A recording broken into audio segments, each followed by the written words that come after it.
Hi guys, Spink here. This is episode 35 of Let's Learn Ageod Civil War 2. Um, we had a bit of a problem last episode. We had a crash right at the end of the early April 1862, right after the turn had been executed. And then it crashed, and I brought it back up, reloaded the game, and it looked like everything was okay. I then went ahead and did the next turn, and it crashed again at the end of that turn. And I've tried a couple times to get this to work, so this is the next attempt. Whether this ends up actually getting uploaded or not remains to be seen. So what I did is I completely uninstalled the game and then reinstalled it through Steam. I had been using there was a new release, Candidate 2 of the 1.05 patch. I don't recall if that had been installed yet at that first crash or not. I'm thinking now it had not. But in any case, I have reverted back to the 1.05 release Candidate 1. There's been some talk on the forums, the Ageod forums, that release Candidate 2 is possibly increasing the chances of crashing. Although I got to say, for the amount of time I've played this game, this particular playthrough has seen the least amount of crashing that I've actually seen. I've got quite a bit. I don't generally get this far along without crashing, but I've never had one. Well, I can't say never. Usually, I can just reload the game and it recovers from that. So, what we need to do, we need to revert back to that early April turn and redo that turn and see if that will help out. So we're going to load our game. As you see right here, it says early May, because that's where we had crashed again. So we'll take the early May turn. And this is really neat. I really like how they're able to do this with this game. You can go to Save Game Manipulation, restore a previous turn. So these are all automatically backed up for you, so you don't need to have a bunch of game backups. Late April, we'll click it again, and we'll revert it one more time. So now here we are on early April. We're going to select our side again, and we'll select play. And if we go back to the options, under, I believe, game, system, auto save turns. This will tell how many turns it will keep stored up for us. I'm going to bring that up to 6 now, I think. And that also will tell you right here where the saves are at. Handy. Okay. Back to the game. When you do when it does do the restore and it saves these things, it also stores the orders files for both the player and the AI. I've in some of the previous attempts at getting this restored and getting forward without it crashing, I've just gone ahead and kept those orders files in there. So this turn, our early April turn, we already had done all the orders in episode 33, and possibly episode 34 we did the production possibly, and then tried to execute the turn. Well, I've gone through and deleted the orders files for April, so we're going to have to redo those. So it may or may not end up to be the same as we did in episode 33. Ideally, I would go back in and watch episode 33 and try to recreate that as best I can. But the way things are, we're just gonna go through them. Okay, so we have our two. We took McClellan's brigade or command here, his army, the Army of the Potomac, and we were rebuilding it into corps that we've been able to build here now for a month. Building up divisions, putting them in corps. We did have an early attack we did to take Charlottesville here that turned out to be ill-advised. We also sent Hooker and a division, I believe, to try to take Fredericksburg, and they ran smack into a substantial enemy force there that had been railroaded in, and Hooker's entire command was destroyed. So we won't do that again. So where we're looking at right now, I had McClellan on a passive posture in order to build up build up the cohesion of these units that have been hit so hard. Each of these units has a conscript in them, as well as a regular infantry and some light artillery. I think we brought Hooker back to make him a division command here. We'll add in, say, 3 of these.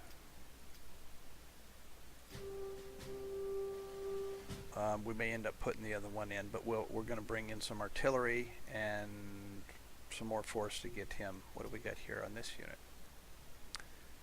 This guy can bring in that other one. We'll bring that in for this dude.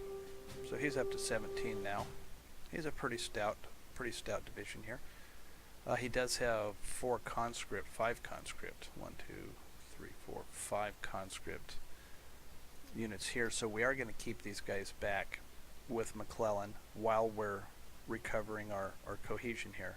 We're going to keep these back with McClellan in this passive posture to increase that as fast as we can. I don't know if I've gone through this before. Let's put this guy on a defensive posture. And if you look at Hooker here, it says down towards the bottom, average cohesion 68 of 82, variation 1.3 a day. So he gains 1.3, or what, about 20 over the course of the 15-day turn. And if we put the force on passive, you'll see that goes up to 2.17. So basically, the more out of a combat stance you put your units in, the quicker they will regain their cohesion, which stands to reason.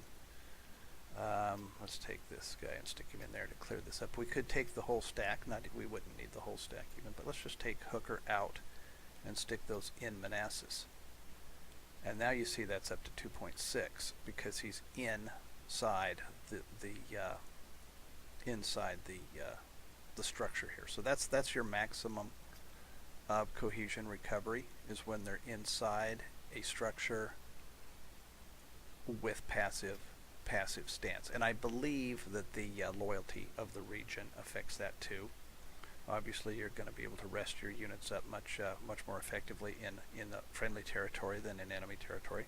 But we'll stick him back in here, and in part because I want McClellan to train up these conscripts that are here. Okay, so this unit is just going to stay in place for now. In part because I don't know if this was in this playthrough or in one. I think this is in one of the other episodes that I recorded and didn't upload because of the crash. Is I was wondering about these units that had a hide value of 5. We had this guy with a hide value of 5, and this one that had a hide value. He's got a hide value of 2 right now, but in the subsequent turn he ended up with a hide value of 5 with all of these leaders, and I was wondering if that was a artifact of this crash that we had. So I loaded up the game as the Confederacy to see if there was a problem, and it turned out that these units that have the hide value of 5 and this one here that had a hide value of 5, eventually they were combined. This whole stack was just leaders, so he had all of these leaders. This Magruder supply at the bottom had moved, and so I was able to verify that it wasn't a problem with the game itself. But I did now gain that information that this stack just had leaders in it, and there was no combat force. And so I don't want to use that information now that I've gained to take advantage of the situation. So I'm just going to leave these guys here, which I may have done otherwise anyway. And I believe I did in the previous orders from episode 33. I think I did just leave these guys here. Their cohesion is not bad, but it can be better, so we're going to let these guys build up. We had talked about promoting Mansfield. He can be promoted, but I didn't see any point in doing it just yet. Lyon, I believe, was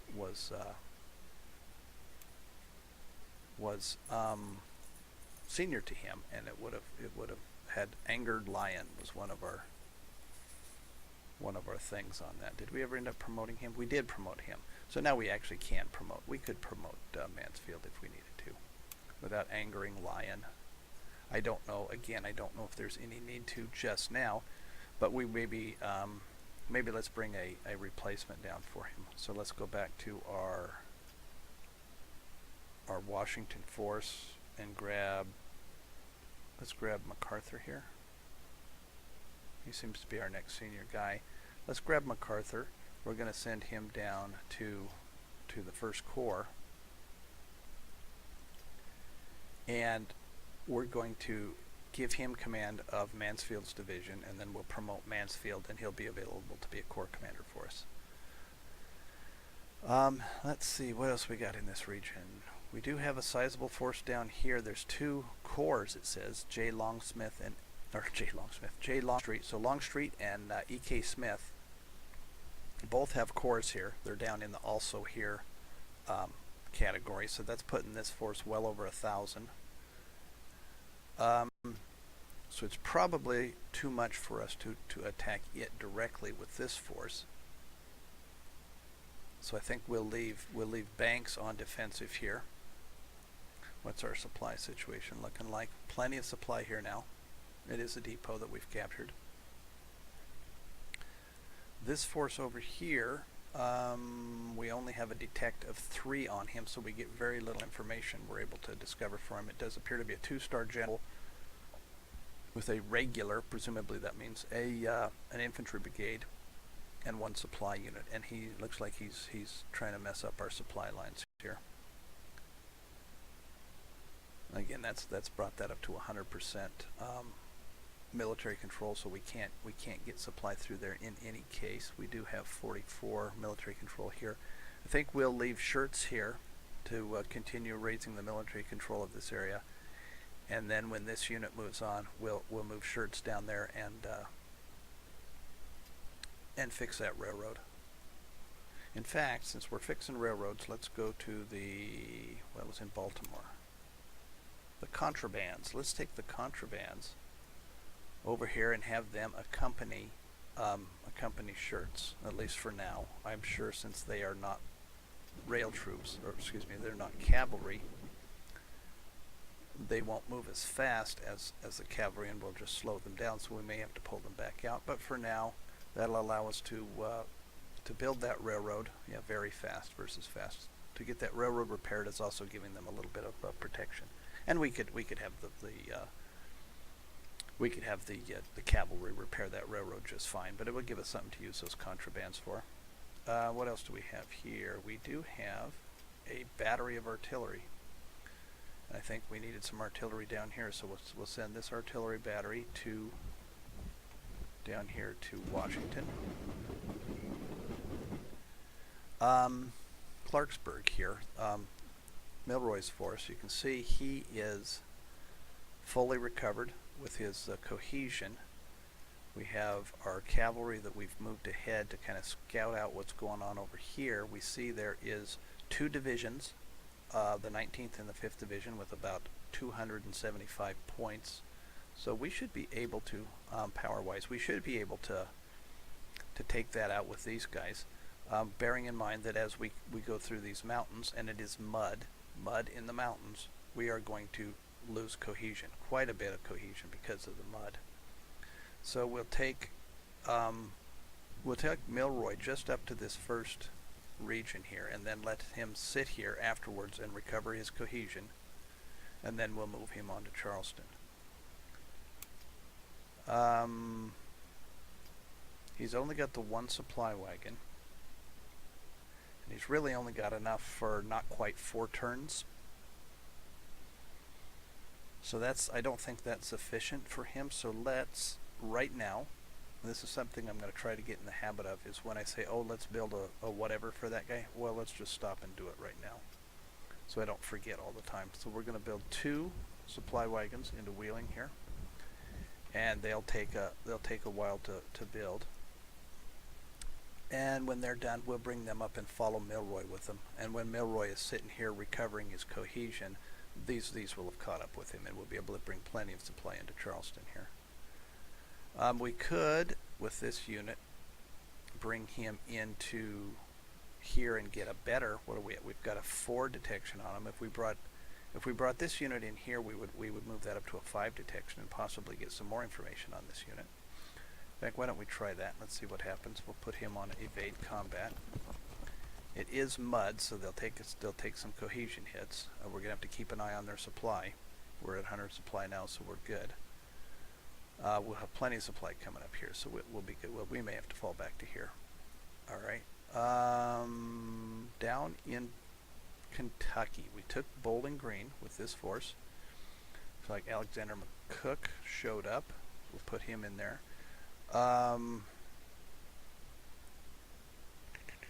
We have our supply wagons coming up behind us here. We need to build a depot here, a depot in Bowling Green for our supply. We have a Army supply unit with him now. We're going to use that. We don't need to actually have that selected. We can just have the stack selected, any of them, and we'll build the depot. You need to have 4 supply companies to build a depot. So that's what we're doing, and we'll use this to bring the rest of these supply up to here, so he'll have plenty of supply. 6 days, we don't need to use the river or the rail for that.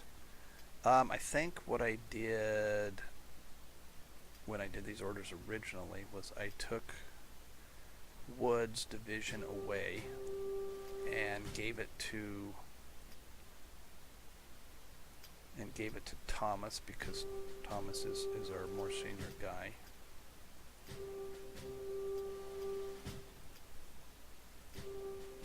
Okay, and we should probably do the same with McCook. We don't have to. There's absolutely no reason game-wise to do this.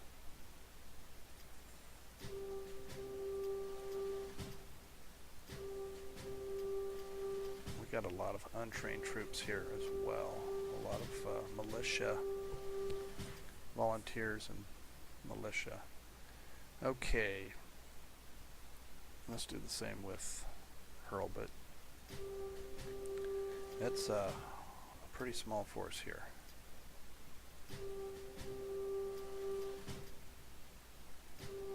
Okay, so we need to bring some more force down here for Buell's army.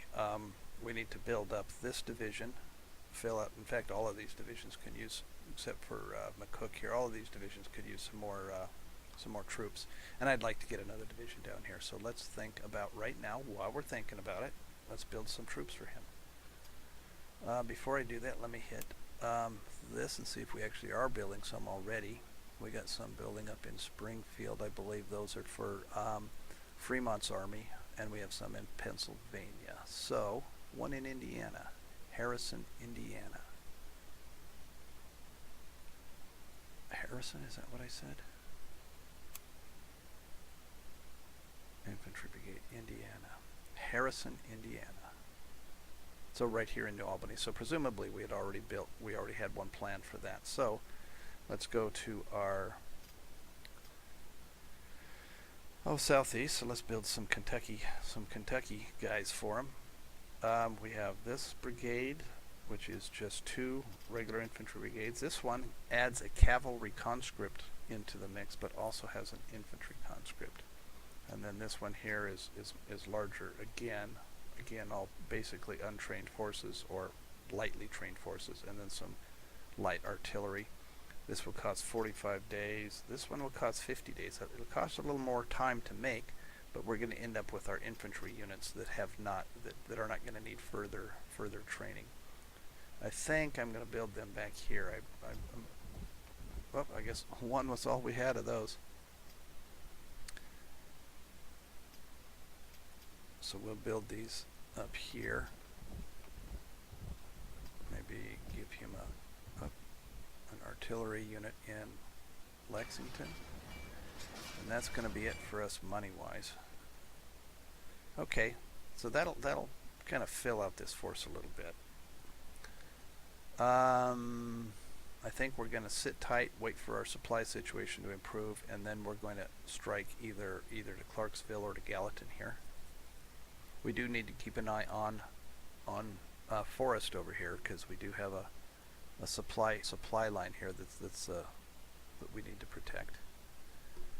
Moving further west, we have Grant here. I believe we had decided to move Grant to this position. We'll put him on offensive to take this. In fact, I think we decided we were going to put him on just to see if we can blow through that. Crittenton is here, currently in McCracken. Is that here? Yes. We need to take out island number 10 to clear this section of the Mississippi so that we can be moving our supplies down here and whatnot. So my thought is we will take Wallace. I think we'd already talked about this back in episode 33 if I recall. Down here into this Lake Tennessee region. It is swamp, so it's going to be a bit of a pain in the butt. But I think what we'll do is this force that I had intended to send to Grant, let's put him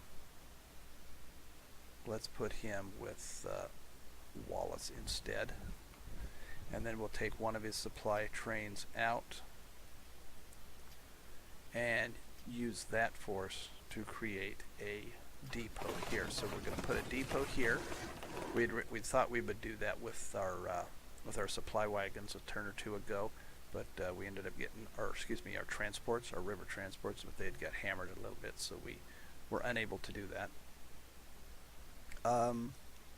So we'll just use this supply wagon, and we'll also take the Army of the Potomac with the other supply wagon, and pardon me, bring those over here. We'll use the river transport for these guys. Get them over here, and we're going to change the base of the Army of the West to Paducah, and I'm hoping that actually having the Army unit here will increase the supply that comes into this. I don't know that it does, but I'm gonna try that. It does make sense that it would do that. Kearny's force here, we were sending to Columbus.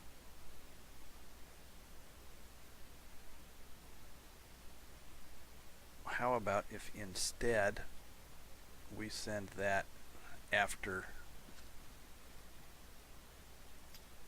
we send this guy after Forrest up here.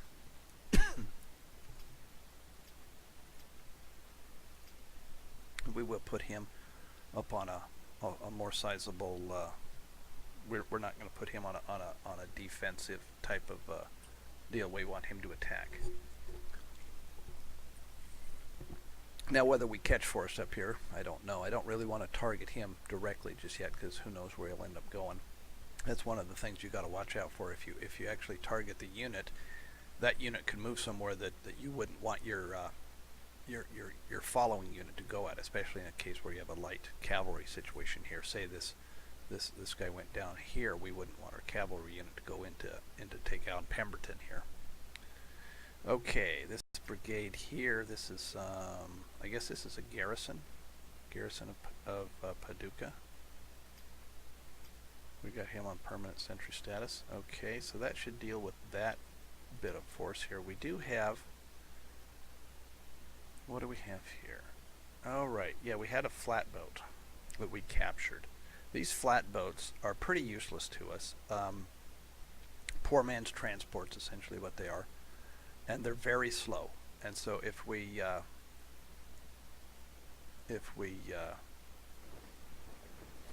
kept them in our fleet here, it would just slow the whole thing down.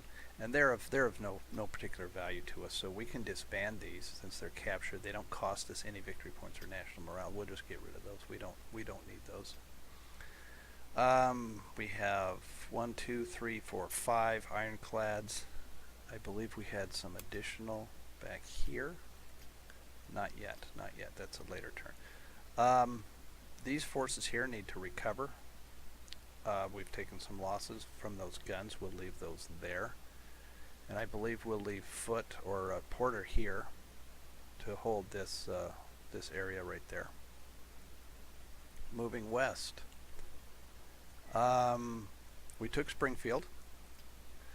We're in the process right now of Lyon getting his supply situation squared away, and then we're going to send him down to Fayetteville.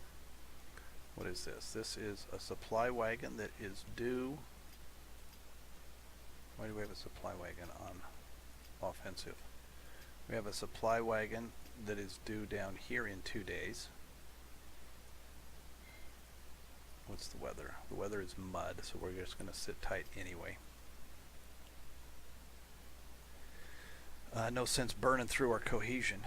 It's not like we're have an imminent whatever. Okay, another thing we need to do in this region, we've brought we've got some additional forces. Oh, here's some pack trains, additional pack trains. Let's them then forward as well. Can we get them here by rail any faster? Yeah, cut a week off it. So it sends them back through here and then around that way. If you look at our supply map here, we've got kind of this bump here that we're going around. I don't know if we secure this area here, if it will give us a shorter path through here just due to the terrain being worse. This is hills, but it has a track, whereas this is cleared, but it doesn't have a road. So I think if we grab this, if we secure this area here, we might improve our supply through here. Although it might go through this one and then this one. Let's see. Yeah, so this is connected to here. Well, I guess it is connected to there. We'll see. We'll take Fremont's troops here and move them here and get this get our control established over that so that we can make more use of that. Oh, it's clear here. The mud doesn't stop till out here. So we get this little. Once we get out of there, we're in the mud. Okay, out here, what were we doing? Okay, if I recall, we were going to send this unit after him. This guy was trying to assault Fort Scott, but keeps getting reverted to a defensive stance. He keeps failing his activation check. So we'll take Fort Scott, and presumably there'll be some supply that we'll capture here, and then we'll send him against this force here. If it wasn't for the mud, I would seriously consider sending Lion down here. What do we have? A 1 detection here is all. Militia. Presumably we have a 1 detection down here because our loyalty of our troops. We have a Unionist loyalty of 50%, which is giving us some information here. If we look over here, we have, it says in fog of war. That means we have a less than 1 in our detect value, and our Unionists here are 45%. So I'm guessing, well, not necessarily, because this has got a 45% here as well, and we do have a detection of 1. Oh, that's because of this, right? It drops by 1, so we have a 2 here for whatever reason, and then when you whatever is next to that will be 1 reduced. So when we have a 1, anything adjacent to the 1 will be lower yet. But for whatever reason, this is a 2. I'm sure we could go through the rules and figure that out. We've done those out west. This unit here, what's weather? The weather is clear. Our cohesion is not great. He's down by a third of his cohesion. So let's put him on a passive, and we will wait 1 turn here. That'll bring us up 30. That should be sufficient. So we'll wait here for 1 turn to bring our cohesion up, because as we move down through here into this harsh weather, I think it's always harsh in the desert, even if it's clear, we're going to lose cohesion. And he does have a unit here, so I don't want to arrive in this area with our cohesion low. So we're going to stay 1 turn, build up our cohesion, and then come down. Okay, so now let's go through the units and see if there's anybody we missed that we need to do something with. Hunter, I'm just going to leave him here for now until we figure out we either need to reinforce him to build to go after something, or he needs to just sit tight. We have the Eagle Brigade. This is a elite unit, a named unit. brigade. We're going to send him down here to join with McClellan. Some artillery, quite a bit of artillery here. We got 2, we got 3.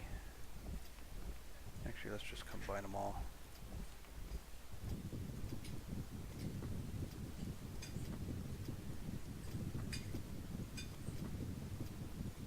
So we have quite a bit of Pennsylvania infantry and some artillery batteries. Well, we'll take the artillery and we'll bring those down to the army here. We have a unit, the 1st and 2nd Delaware. We'll bring those down as well. These have 1 conscript company in them. Now, something to think about when I'm doing my builds now that I really need to be doing is possibly selecting units that don't have conscripts in them as much as possible. Spend a little extra to not have conscripts, because it seems like our ability to raise those conscripts up is pretty limited. Shirts, we've talked about him. Field hospital, just sitting here. Who is this? Where is this? I guess this is, we built this for Buell's army, apparently. We'll bring them down by rail. McDowell, this is just leaders. I think I'm going to take McDowell himself and give him into McClellan's stack, because due to his rank he should be one of these corps commanders, so we'll make him the next corps commander. Foster, you'll just sit tight here. Banks will just sit here. McClellan as well, just sit here. Build up, same here, same here. Jefferson C. Davis. That's our garrison. Indian detachment. We'll bring these guys, we'll have these guys join up here. We'll meet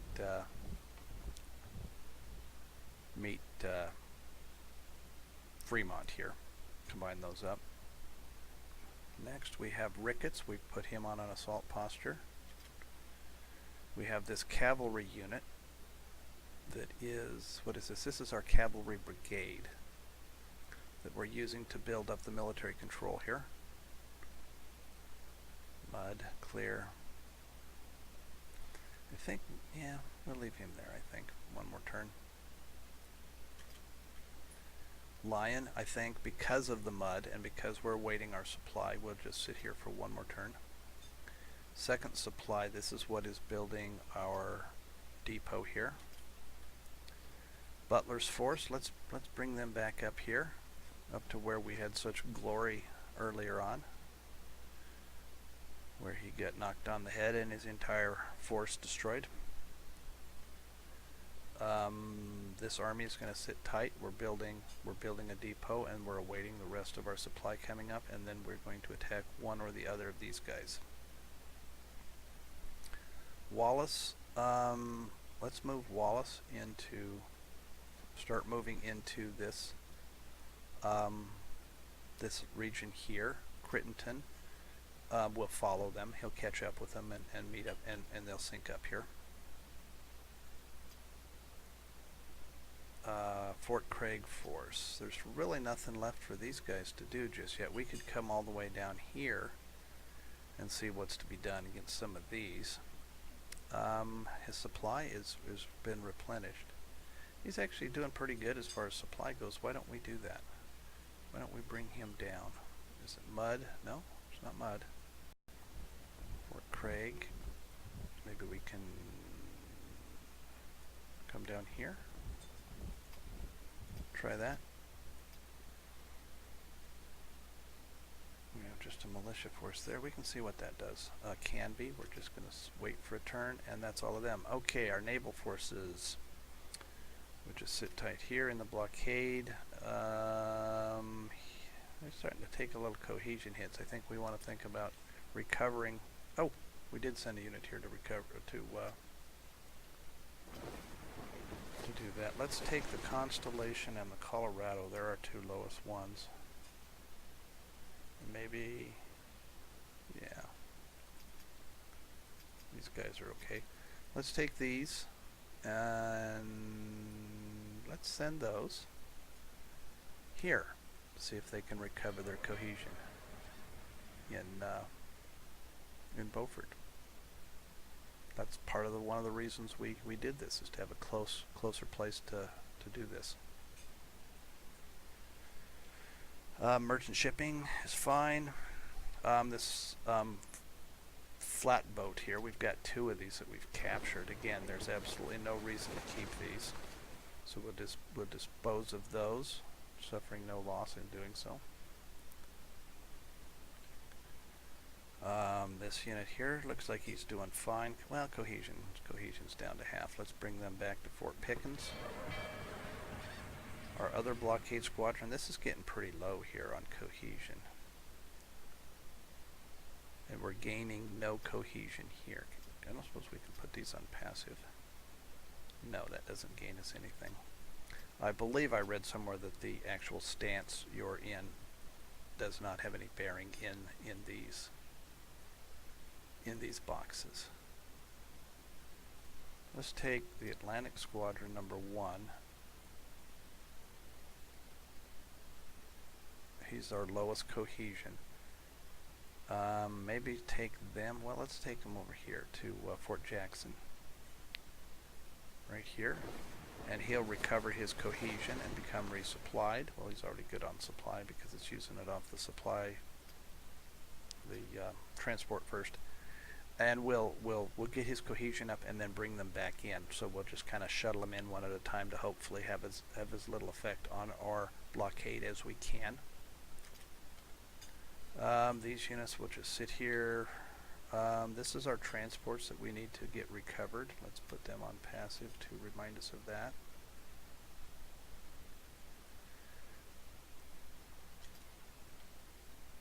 This is